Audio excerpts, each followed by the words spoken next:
It's a beautiful day and I just picked up this, and in here there's a couple of postcards that I had made from photos that I shot, and so I'm really excited to see how that looks like.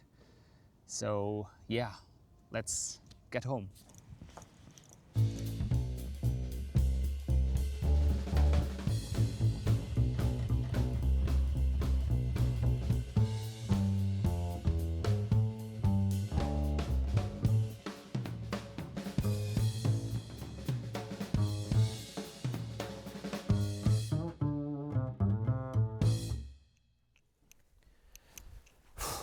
Finally home.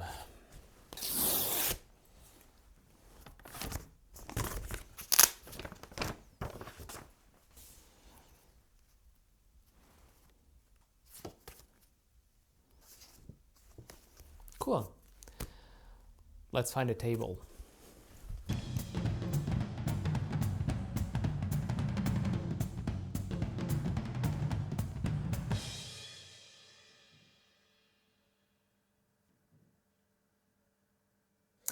You know what? Let's go back in time and have a look at how these photos were made. I'll talk then about the reason for making these postcards.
Here's a quick intermezzo. I'll shoot a few more frames after this, but I was just thinking about something.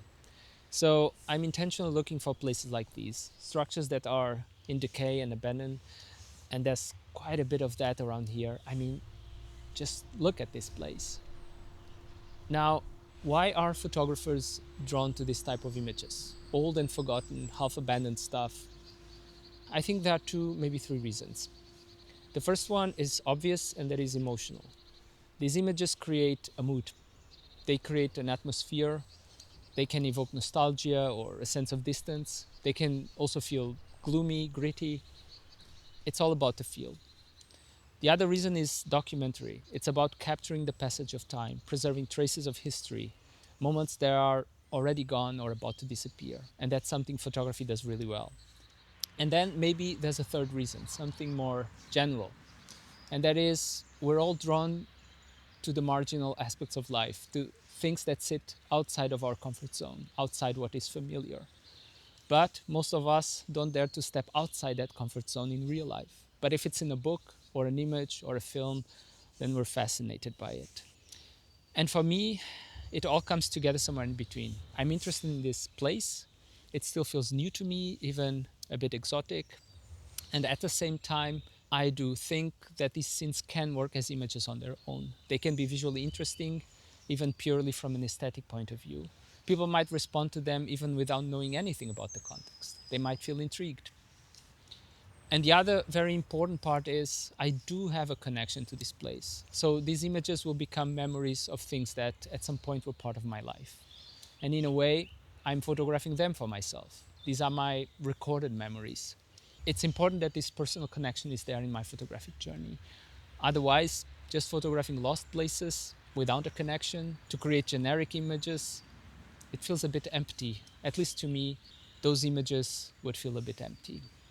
Anyway. Oh, and one more thing. I just realized how much I enjoy shooting with this little camera. I've been shooting a lot with medium format cameras lately and kind of forgot how practical this is. You just shoot more with it. It's lighter, quicker, more intuitive, and honestly, it makes a huge difference. All right, let's keep shooting.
These are the postcards I've made from that photo walk you just saw. And these were shot on Portra 800, by the way, which I must say I would not use on 35mm. It's too grainy. I would use it on medium format, 645 perhaps and above. Anyway, so the reason I ordered these is simply because I wanted to try a different format and to see if having these photos printed as postcards would change the experience of looking at them. And I must say it kind of does. It's not so much about the type of paper or the size that also affects the experience, but I think it's more about the whole concept. So how does this change the experience of the image itself? I think we can generally agree that our experience of an image is very much influenced by the way it is presented. And it's often difficult to separate the image from its context. It's a lot about presentation. And I'm not going to open this whole can of worms here, but I'll briefly mention that format and presentation are a big topic, especially considering the number of ways we can present and share images today.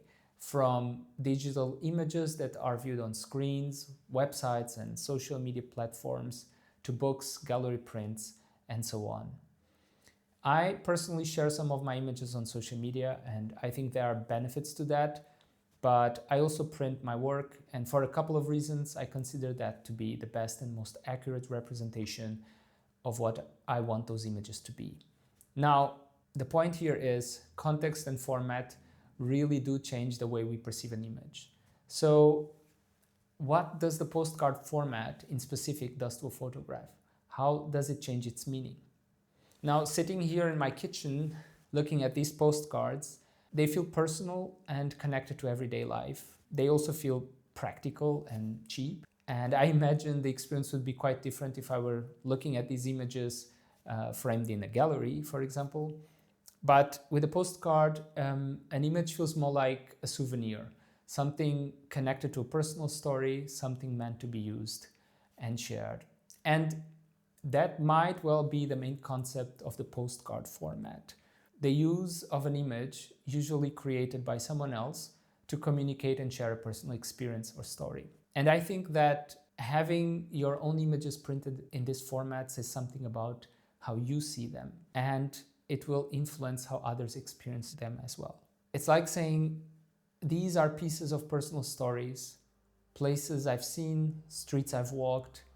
This is a small token from far away, and now I'm sharing it with you. That's the end of this video. I hope you enjoyed it, and if you did, consider subscribing. Come back to my channel for more content like this. I hope to see you soon. Bye.